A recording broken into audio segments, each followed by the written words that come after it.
Okay, take a look at the first statement that Jesus makes. He says, I know your deeds. I know your deeds. You know, when the church at Sardis first started out, it was a mission. In other words, it was doing the things that Jesus had called them to do. They were loving each other.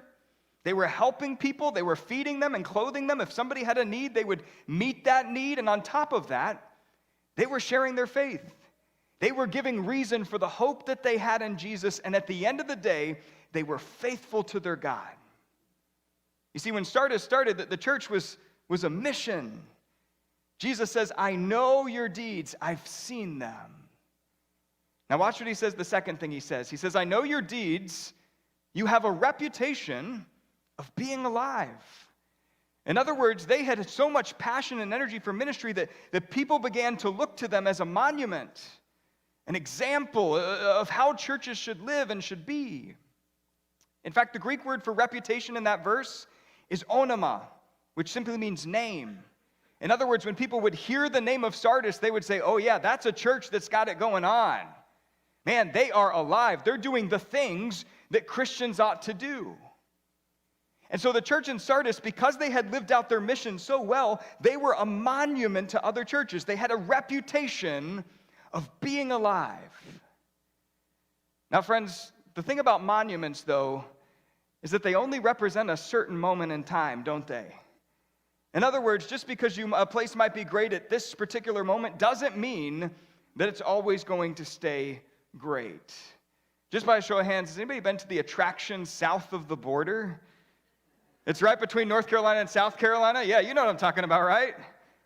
Right off I-95, you can stop there. You know, when my brother graduated from college in Virginia, we drove home down I-95, and in North Carolina, it's like south of the border, signs everywhere, like every mile, south of the border, south of the border. You got to stop at south of the border, and we're like, okay, we've seen 70 signs now. Maybe we should stop at south of the border.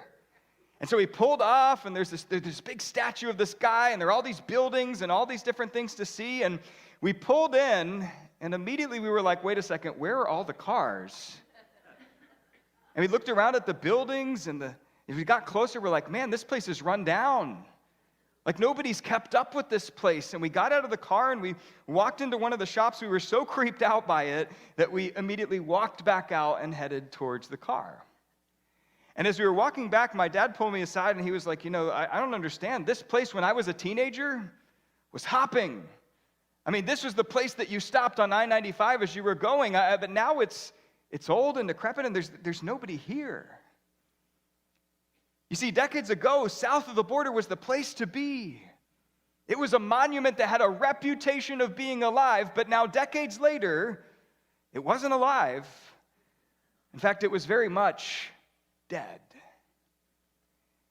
And friends, this is the charge that Jesus is about to make to the church in Sardis. Take a look at the third statement that he makes. He says, I know your deeds. You have a reputation of being alive, but you are what? But you are dead.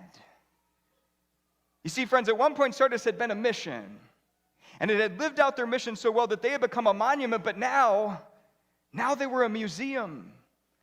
In other words, they were a church that displayed what used to be instead of what currently is. You know, today you can go over to Europe and you can go to some bigger cities in the United States and you can go to churches that are literal museums. 7 days a week, you can walk in and you can take pictures and look at the inscriptions and look at the statues. Some of them even have a gift shop, which is a sermon for a whole nother time. But the sad part about that is that at one point, those churches were more than just buildings. At one point, they used to be vibrant communities of people who loved Jesus, who loved people, and who ultimately served the world.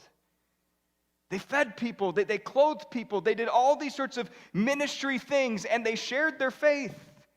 They gave reason for the hope that they had. These were churches that used to be alive. But friends, you see, over time, for many of those churches, their passion and their energy for ministry began to fade. And today, if you walk into one of those churches, all you see is a building filled with relics and history instead of a vibrant community of people and ministry. You see, friends, this was the church in Sardis. Jesus pointed out in these three statements that they had experienced the fade from mission to monument to museum. And notice that Jesus didn't say that they were dying. What did he say? He said that they were dead, as in there was no more life in that church.